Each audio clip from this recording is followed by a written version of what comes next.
परम सम्मानित भाई साहब।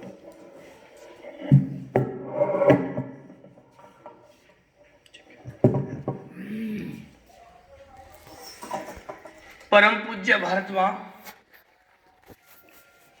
मंच पर विराजमान सभी मंचासीन अतिथि, समिति के अध्यक्ष सचिव महोदय और भारत माता की गोद में विराजमान विवेकानंद के विचारों से ओतप्रोत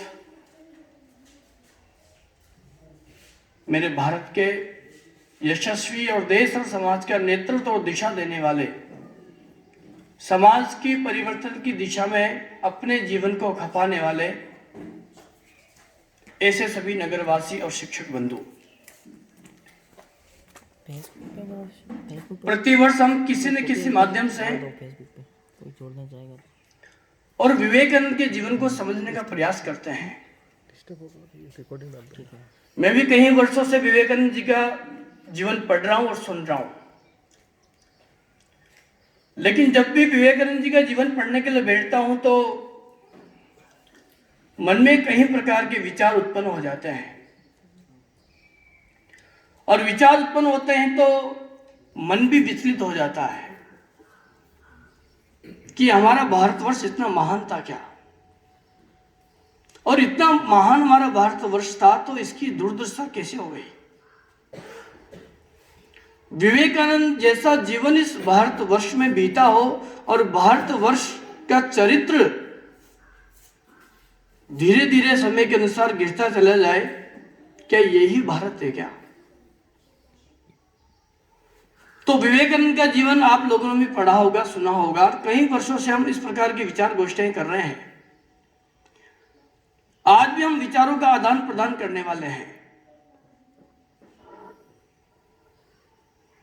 लोग कहते हैं कि यह भारतवर्ष वह देश है जहां से ज्ञान का प्रकाश पूरे विश्व में फैला। अगर दुनिया में एकमात्र कोई देश है जो संपूर्ण विश्व को शांति के मार्ग पर ला सकता है, उस देश का नाम है भारत। दुनिया में कोई अगर ऐसा देश है जो विश्व को चरित्र की शिक्षा दे सकता है, उस देश का नाम है भारत। संपूर्ण विश्व की कल्याण की कामना करने वाला, प्रतिदिन रात्रि में सोने से पहले सर्वे भवन्तु सुखिनः की कामना करने वाला देश अगर दुनिया में है, उस देश का नाम है भारत।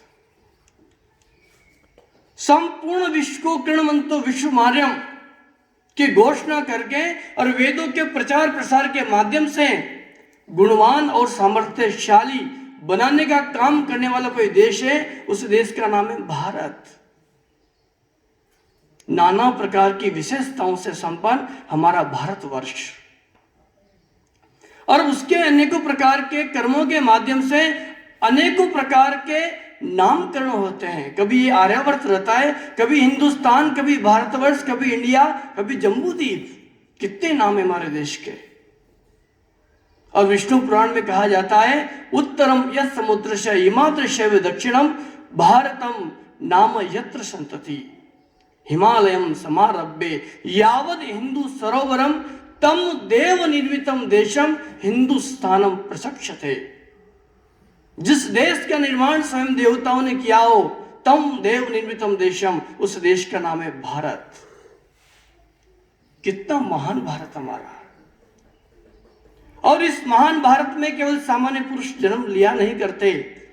अगर देवताओं को भी जन्म लेना पड़ेगा तो पूरे विश्व में से अगर किसी देश का चयन होगा, उस देश का नाम शायद भारत ही होगा। राम भी आएंगे तो इसी देश में आएंगे। कृष्ण भी अपने कर्मों को भोगने के लिए आएंगे तो उनको भी भारत की शरण लेनी पड़ेगी। और केवल राम और कृष्ण नहीं, जितने भी संत महात्मा क्रांतिकारी महापुरुष योद्धा हुए, उन्होंने भारत माता की गोद को प्रथम स्थान दिया और इसी की गोद में बैठ करके अपने जीवन का व्यापन किया, अपने जीवन को उच्चतम बनाया। मित्रों, हमारे को भी अत्यंत गर्व है, हम भी उस देश के निवासी हैं और हमारा जन्म भी उस मां की गर्भ से हुआ है जिसकी गर्भ से अनेक महापुरुषों ने जन्म लिया है। बहुत बड़ा सौभाग्य हमारे जीवन का। हम कभी चिंतन करें तो मन में आएगा कि वास्तव में हमारा जीवन किसके लिए है, अपने लिए है या अपनों के लिए है। क्योंकि ये भारत देश ऐसा देश है जो अपने के लिए नहीं जीता, अपनों के लिए जीवन जीता है। स्वयं विष का पान करके और पूरे विश्व को अमृत पान करवाने वाला हमारा भारत देश है। और इस भारत देश में अनेकों प्रकार के महापुरुषों का जन्म हुआ।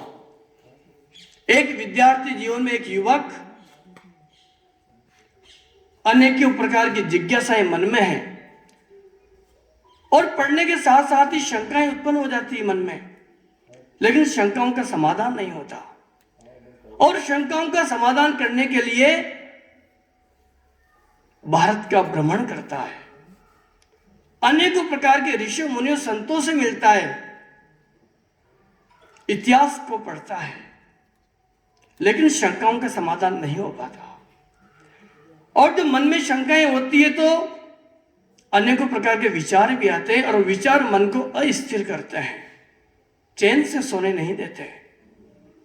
यही विद्यार्थी जिसका मन पढ़ाई से भर चुका था, किताबी ज्ञान को एक स्थान पर रख करके सत्य की खोज के लिए निकल पड़ता है। क्या किसी ने ईश्वर को देखा है? क्या भगवान कहां रहता है? क्या ईश्वर सत्य है? क्या चंद्र और सूर्य किसके इशारों पर नाचते हैं? दिन और रात किसके इशारों पर होती है? आत्मा जाकर के कौन से परमात्मा में विलीन हो जाती है? पशु पक्षियों का पेट का भरण पोषण कौन करता है? ये सब प्रकार के मन में प्रश्न है, लेकिन ईश्वर कौन है? और इसी ईश्वर का साक्षात करने के लिए यह बालक, ये युवक अनेकों प्रकार के लोगों से मिलता है, लेकिन शंका का समाधान नहीं हो पाता। एक व्यक्ति कहता है कि तुझे ईश्वर की प्राप्ति करनी है, ईश्वर को जानना है, तो जा काली के मंदिर में जा। वहां एक गुरुदेव रहते हैं जिनका नाम है स्वामी रामकृष्ण परमहंस। वो शायद तुझे ईश्वर के दर्शन करवा सकते हैं। मन में इच्छा रखते हैं और जाता है मां काली के दरबार में, जहां पर एक बूढ़ा सन्यासी रहता है।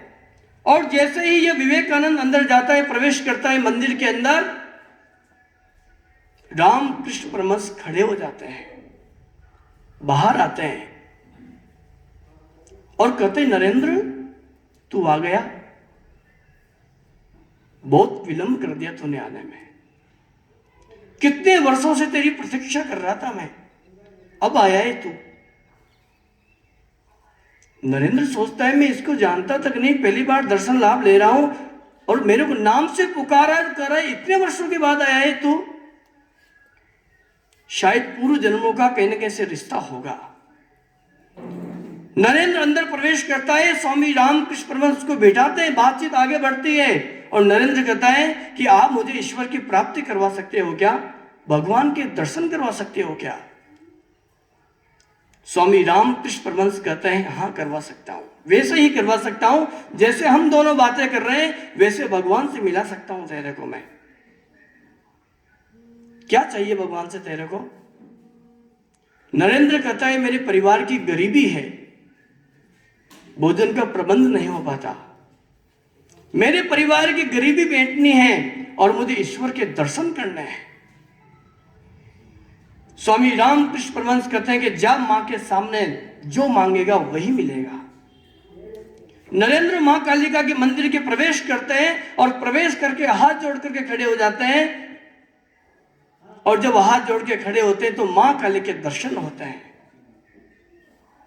नरेंद्र कहते हैं, मां मुझे ज्ञान दो, मुझे भक्ति दो, मुझे वैराग्य दो। और यही चीज मांग करके वापिस गुरुदेव के पास आ जाते हैं और कहते हैं, मांग लिया तूने? मैंने जो मांगना चाहता था वो मिला नहीं, फिर जा वापिस। 3 बार जाते हैं विवेकानंद जी अंदर, लेकिन तीनों बार अपने लिए नहीं, इस देश के लिए मांगते हैं। माँ मुझे ज्ञान दो, मुझे भक्ति दो, मुझे वैराग्य दो। और फिर लौट करके वापिस स्वामी रामकृष्ण परमहंस के पास आते हैं। फिर रामकृष्ण परमहंस कहते हैं मांग लिया तूने, चरणों में गिर जाते हैं। गुरुदेव क्या जादू कर रखा है आपने। गुरुदेव कहते हैं नरेंद्र तेरा जन्म अपने परिवार के लिए नहीं हुआ है, तेरा जन्म केवल अपने परिवार के भरण पोषण के लिए नहीं हुआ है, तेरा जीवन और तेरा जन्म तो इस भारत माता की सेवा करने के लिए हुआ है। तुच्छ जीवन नहीं जीना तेरे को, जो पशु पक्षी भी जीते हैं, ऐसा जीवन तुझे नहीं जीना है। ये भारतवर्ष तेरी प्रतीक्षा कर रहा है। जा इस देश को ज्ञान की शिक्षा दे, जा इस देश को चरित्र की शिक्षा दे, और केवल भारत को नहीं संपूर्ण विश्व को भारत का दर्शन करवा। विवेकानंद जी वहां से निकल पड़ते हैं आगे की यात्रा पर, पूरे भारतवर्ष में घूमते हैं और इतिहास में एक घटना घटित होती है, हमने सुना होगा। 11 सितंबर 1893 शिकागो की धरती पर विश्व धर्म सम्मेलन होता है। दुनिया के श्रेष्ठ धर्मों को स्थापित करने के लिए और दुनिया में स्थान प्राप्त करने के लिए होड़ लगी हुई ऐसे धर्मों की जो सेवा के नाम पर सौदा करते हैं। ऐसे लोग अपने धर्म के बारे में बताने के लिए एकत्रित होते हैं दर्जनों। उनमें से एक सन्यासी भारत की यात्रा करते हुए समुद्र मार्ग से आगे बढ़ते हैं और शिकागो में पहुंच जाते हैं विश्व धर्म सम्मेलन में। लोग इंतजार करते हैं कि भारत से भी कोई ना कोई तो आएगा, लेकिन कौन आएगा। लोग कहते हैं इस व्यक्ति को भेजा है भारत से, जो भारत की संस्कृति का डंका बजाते रहते हैं और बड़ी बड़ी बातें करने वाला भारत देश इस व्यक्ति को भेजा है जिसको वस्त्र धारण करने नहीं आते, एक कपड़ा लपेट करके वहां से भिजवा दिया। क्या क्या नहीं कहा विवेकानंद जी के बारे में, लेकिन विवेकानंद जी सब सहन करते रहे। जब धर्म सम्मेलन प्रारंभ हुआ तो सभी धर्मों के लोग आकर के अपने धर्मों की बढ़ाई करते, अपने धर्म के बारे में बताते। अगला क्रमांक विवेकानंद जी का। विवेकानंद जी का जैसे ही नाम पुकारा जाता है तो विवेकानंद जी अपने कुर्सी से खड़े होते हैं, और जब विवेकानंद जी खड़े होते हैं तो केवल विवेकानंद जी उस कुर्सी से खड़े नहीं होते, भारत की संस्कृति खड़ी होती है। क्रीडमंतो विश्वमारंभ खड़ा होता है। सर्वे भवन्तु सुखिनः की कामना करने वाला भारतवर्ष खड़ा होता है। पूरे विश्व को ज्ञान की शिक्षा देने वाला भारतवर्ष, जिसकी संस्कृति हजारों वर्ष पुरानी है, वो संस्कृति खड़ी होती है। और विवेकानंद जी मंच की ओर आगे बढ़ते हैं, और मंच पर जब खड़े होते हैं तो कुछ पल के लिए मां कालिका के दर्शन होते हैं, आशीर्वाद मिलता है। सबकी नजर विवेकानंद की ओर है, ये व्यक्ति क्या बोलेगा। लेकिन विवेकानंद जी की जो 5 शब्द थे, पहली पंक्ति थी sisters and brothers of American, America वासियों मेरे प्रिय भाइयों और बहनों। यह पंक्ति किसी ने आज दिन तक सुनी नहीं थी, क्योंकि वहां तो जेंटलमैन वाले लोग हैं, सारे लेडीज एंड जेंटलमैन का संबोधन करने वाले लोग हैं, भोग विलासिता में जीवन जीने वाले लोग थे सब। और जैसे ये शब्द कानों में पड़ते हैं, 7000 लोग उस हॉल में खड़े होते हैं, अपनी कुर्सी को छोड़ देते हैं और खड़े होकर के लगातार 3 मिनट तक तालियां बजती है। पूरा एक तरफा पूरा के पूरे सब लोग खड़े होकर के विवेकानंद का उद्घोष करते हुए और आंखों में डाल करके ऐसे चित्र देख रहे होंगे कि यही भारत है।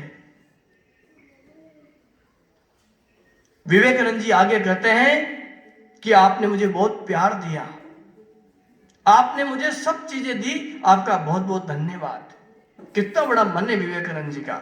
पग पग पर अपमान मिले शिकागो में, लेकिन वहां पर उनके दोष और अवगुण नहीं गिनाए, सराहना की उन सबकी।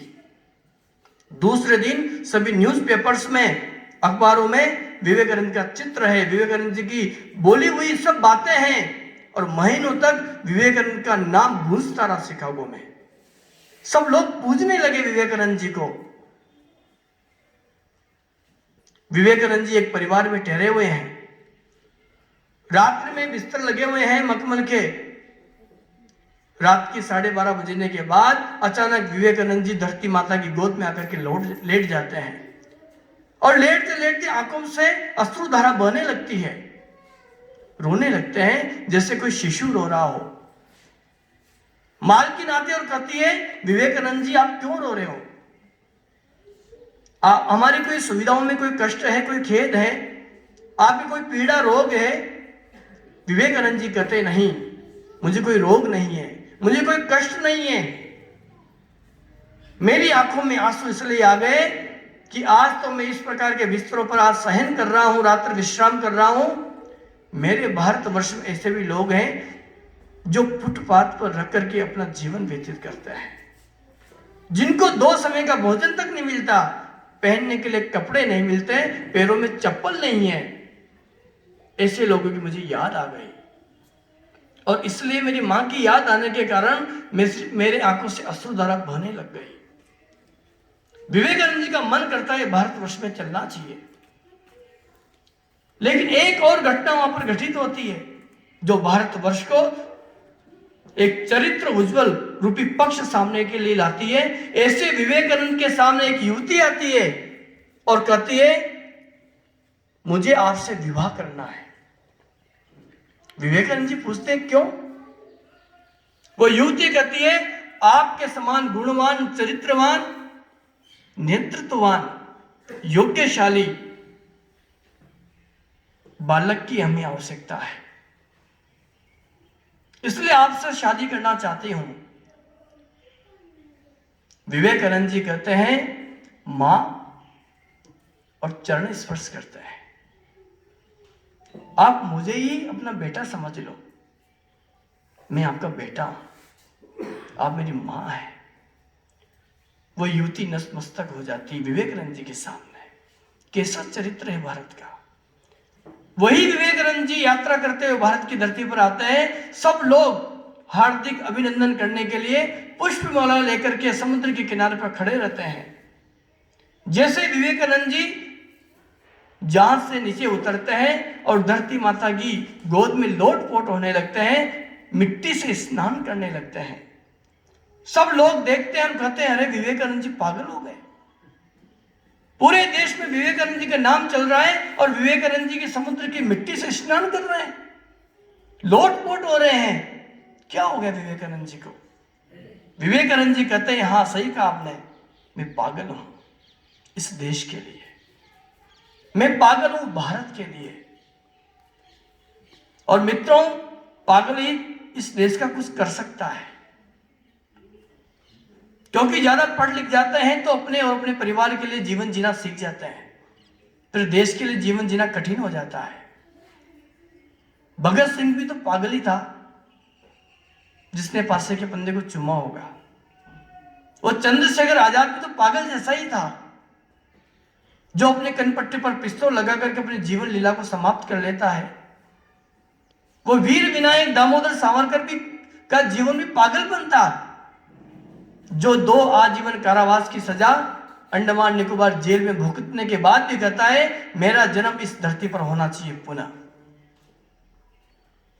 मित्रों, देश के लिए कुछ करने के लिए पागल बनना पड़ता है, तो जाकर के देश में कुछ परिवर्तन आता है।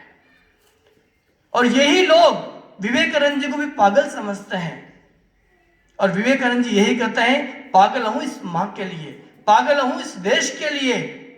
और आगे बढ़ते हैं। भारतवर्ष में दीपोत्सव की तरह एक त्योहार मनाया जाता है जब विवेकानंद जी का आगमन होता है भारत की धरती पर, लेकिन फिर भी रुकते नहीं, पूरे भारतवर्ष में परिक्रमा करते हैं, सेवा कार्य चलाते हैं। और केवल विवेकानंद जी नहीं, भगिनी निवेदिता जो साथ में आई हुई थी, वो भी सेवा कार्य में जुट जाती है।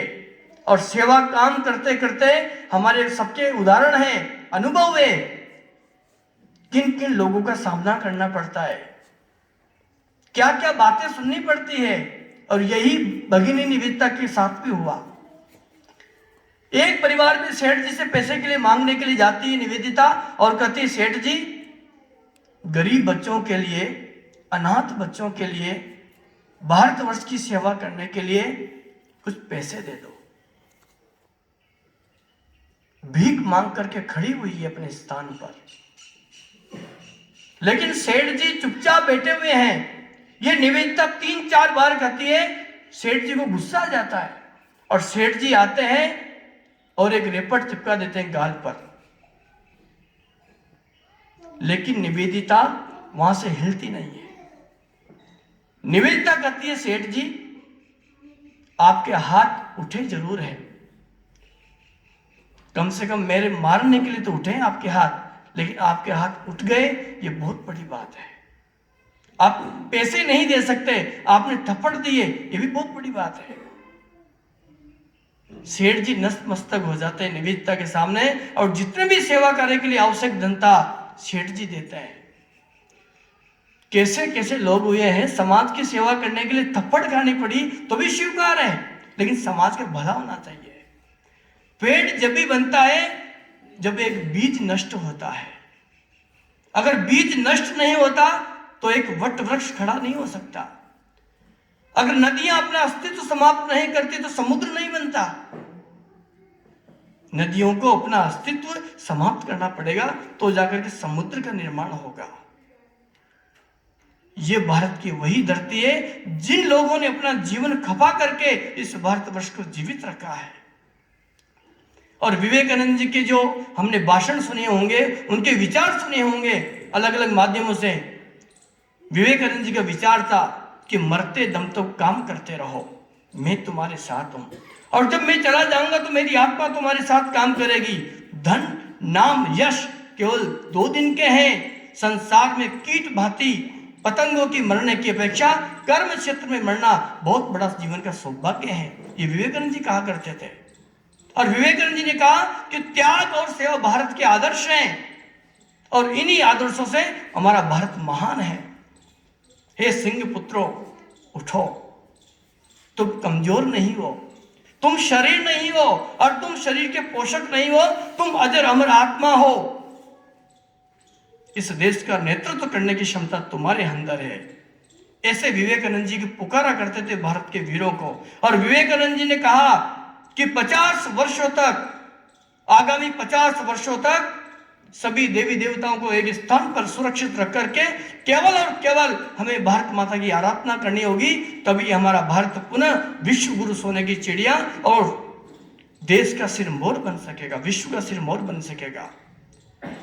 मित्रों, बातें बहुत है, विचारों में बांधी नहीं जा सकती, लेकिन मेरा आप सबसे 2-3 निवेदन है। हर वर्ष हम गोष्ठियां करते हैं, गोष्ठियों के विचार सुनकर के चले जाते हैं और शाम तक वो विचार कहां चले जाते हैं पता नहीं है। लेकिन आप सबसे बहुत अपेक्षा है, क्योंकि मैं प्रचारक हूं और प्रचारक के नाते समाज में सर्वत्र जाना पड़ता है और समाज की जब स्थिति देखता हूं तो आंखों में आंसू भी आ जाते हैं कभी कभी। तो कई विद्यालय ऐसे हैं जिन विद्यालय में 3-3 पंक्तियां बनती भोजन करते समय, पोषाहार मिलता है विद्यालय में। ये उस समाज की पंक्ति है, ये उस समाज की पंक्ति है। उस पंक्ति में वही समाज के लोग बैठ करके भोजन करेंगे, इस पंक्ति में उसी समाज के लोग भोजन वितरण करेंगे। कितनी बड़ी विषमता विद्यालय में देखी मैंने। ये सब व्यवस्था है जो शिक्षा का मंदिर है, जहां पर व्यक्ति का निर्माण होना है, इसको कौन बदलेगा? आजादी के इतने वर्षों के बाद भी आज छुआछूत इस धरती पर है, ये हमारा बहुत बड़ा दुर्भाग्य है जीवन का। हमारी आंखों के सामने जहां पर लोग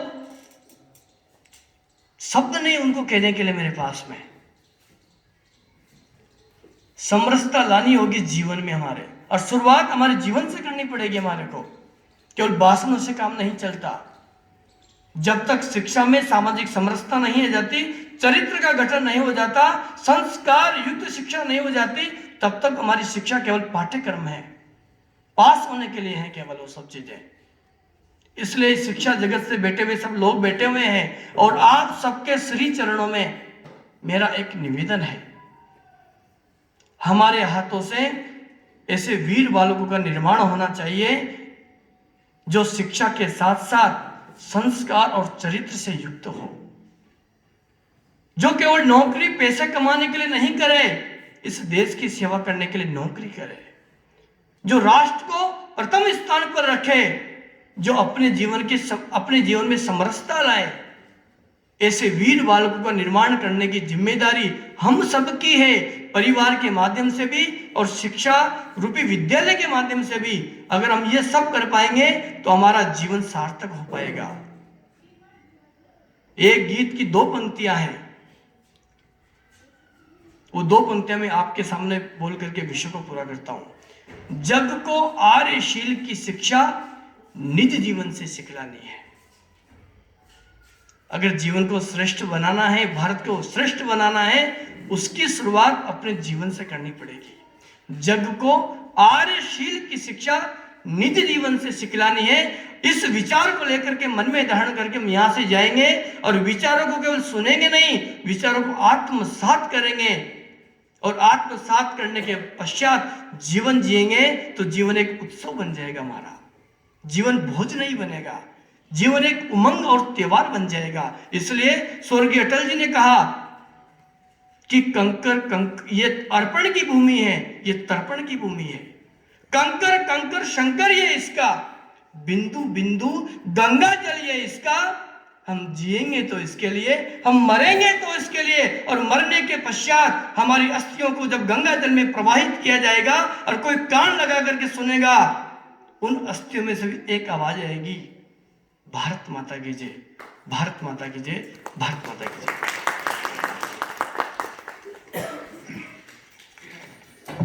आंख का तारा दुलारा प्राण सा, आंख का तारा दुलारा प्राण सा, मोहनी मूरत लगे भगवान सा, उस सृष्टि में मुझको नजर आता नहीं, कोई देश शस्य श्यामल हिंदुस्तान सा, शस्य श्यामल हिंदुस्तान सा। तो ऐसा स्वामी विवेकानंद का पवित्र संदेश हमारे भारत के लिए, हम भारतीयों के लिए जो कई सदियों पूर्व दिया गया, उसे पुनः आदरणीय भाई साहब की ओर से यहाँ प्रवाहित किया गया। इस ज्ञान के अजस्र गंगा में अवगाहन करके हम सब अत्यंत हर्ष से आप